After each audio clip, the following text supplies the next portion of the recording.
As a principal, I believe that building instructional leaders is the foundation of moving teacher practice, which inevitably moves student achievement as a whole. Creating leadership capacity is an ever-evolving process. You're never done. You have to constantly nurture your staff and offer professional development opportunities that are going to meet the needs of the students and increase student outcomes. Straight to class. Good morning. When I became the principal of Mary Harris Mother Jones Elementary School, it was a different experience. You kind of think you're going to walk in and everybody's just going to love you and just going to follow everything you do. And I kind of found myself in the beginning being a lone soldier, working alone and trying to build my teachers' capacity and move student achievement, and I found it to be very exhausting, and it also wasn't very effective. So that's when I started getting into the idea that I have to build teacher leaders throughout our schools. Our outcomes for today are to determine the mathematical practices. The process for me moving instructional leadership happened gradually. It was not like I sat down and said, okay, all of these people are my instructional leaders. I sat back and I watched. I attended collaborative plannings. I went into classrooms and observed instruction. I watched for those teachers that came to me with all of these ideas that they just wanted to take and run with. And that's when I started to select who would be instructional leaders. So I just want you to look at both of these charts and tell me what you see. Miss Brown wants us to excel, and she sees stuff in us that most of us don't see in ourselves. Me, for example. And when I became grade levels chair, she told me the year before that I was going to be. I said no, but she was like, I think you have it. So what did we see before we put the ice on? What did you see?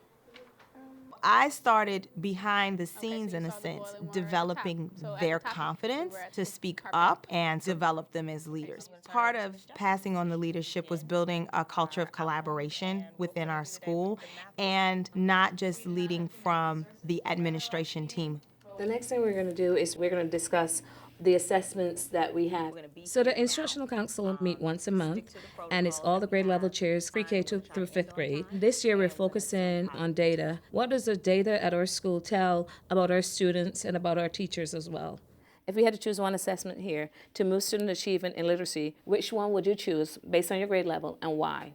The role of the grade level chair. We are the stepping stone, the bridge between the teachers and administration. The collaboration process also allowed for grade levels to talk across. So kindergarten talking to 5th grade and 4th grade talking to 2nd grade. How different is the 4th grade SRI from the 5th grade SRI? Is it more paragraphs? Ms. Brown is always present at our instructional council meetings. She's there to guide us, but she doesn't necessarily lead the meeting.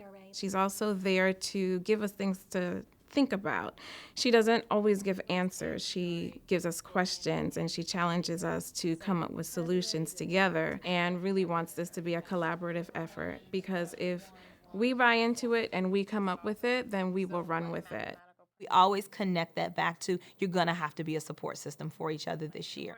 You got to go one step further after they know this. Now draw it for yourself, because when you come to the assessment, you can't have this anymore.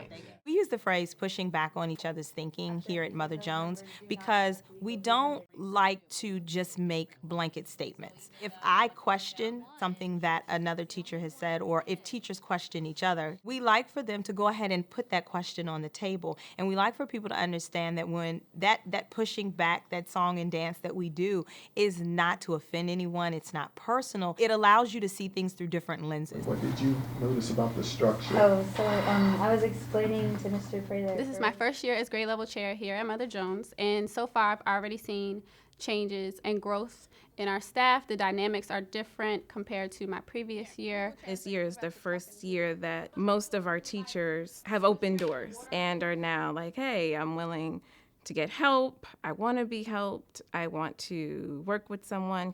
Now we have instructional leaders that understand what good teaching strategies look like and are comfortable with making mistakes. Watching them go and do this, especially people who thought they could never lead their colleagues before, and then inevitably seeing that work when I come in their classrooms and seeing team members that may have not been the strongest instructionally start to take those risks with instruction. It's a great feeling. As a new principal, you come in sometimes with the best of intentions. You look back and you look at things that you could have done differently. I came in here like a bull in a china closet and wanted things done very, very quickly. And you do have to understand and remember that you're working with people. You have to be sensitive to their needs. You have to also be sensitive to the school culture that you're inheriting. So what are you gonna persuade me about? What are you gonna argue with? We're gonna talk. There's that transition from working hard to working smart, and one of the key things that you have to do is identify those people who are going to be a part of your team. So think about what you did really well, and then think about what you could grow. Okay. Your core instructional team is one of the first things you should do as a new principal, and gather those people who have the same philosophy, who are going to help you succeed. Those people were put into place, and then we had the momentum to really make a move. So then it went from offering professional development opportunities to really creating this inclusive environment and attracting really high-quality teachers and investing in the teachers that were here already. Why is it so important that we give our books an ending? One of the things that Ms. Keyes helps promote is this idea of independence in all of us. She puts key people in place, and she trusts those key people to build capacity. And I think that's a big part of the success, which is trusting people to do their jobs and giving us any support we need. If you find that the reading levels aren't moving as much in second grade, it's because when they get to those higher levels, they're doing a lot of that thinking work. Building capacity is a leadership style where you want to ripple all the professional development so that the teachers become the teacher leaders and they become the staff developers. And it's about spreading that expertise to everybody. One of the things that we did at our school was create a go-to list. And we have about 15, 20 teacher names, and we have identified their strengths and how they can help other staff members to grow in their practice. It really isn't somebody who's better or worse or anything like that. It's just a matter of getting ideas. Teachers should be the best thieves in stealing ideas and replicating them, and that's what really makes good practice. Okay, so now she's wrapping it up with a purpose. Okay. So, Sophia, would you like to share that, what you just said? Because that was so smart, and we're all going to see if we agree with Sophia. Intervisitation really stems from that go-to list that we have. If somebody has an expertise in a certain area, or we want a teacher to see something that they haven't seen before. It doesn't have to be managed by administration. It can be between the teachers, which is really what you want. You want them to dictate their own needs. We learn all about writing in school. We're learning from each other. We're not watching something on a video or reading teaching strategies in the book. We are going upstairs or down the hall to our colleagues and people we work with. So if someone comes in to visit us, we're able to help them, and we're able to go and get ideas. I hope you enjoy learning all about school, right? How long does it take to do your homework? 30 minutes? What we found in our middle school, like many other schools in the city, there were achievement gaps. And we sat down and tried to figure out how we could help those achievement gaps narrow. We started working and collaborating instead of just science teachers with science teachers and math with math, ensuring that what was happening in social studies was also being spoken about in ELA, which was happening in science and math. So now, students who are sitting in a science class will reflect on what happened in math. You're getting more intense instruction when you cross over those content areas.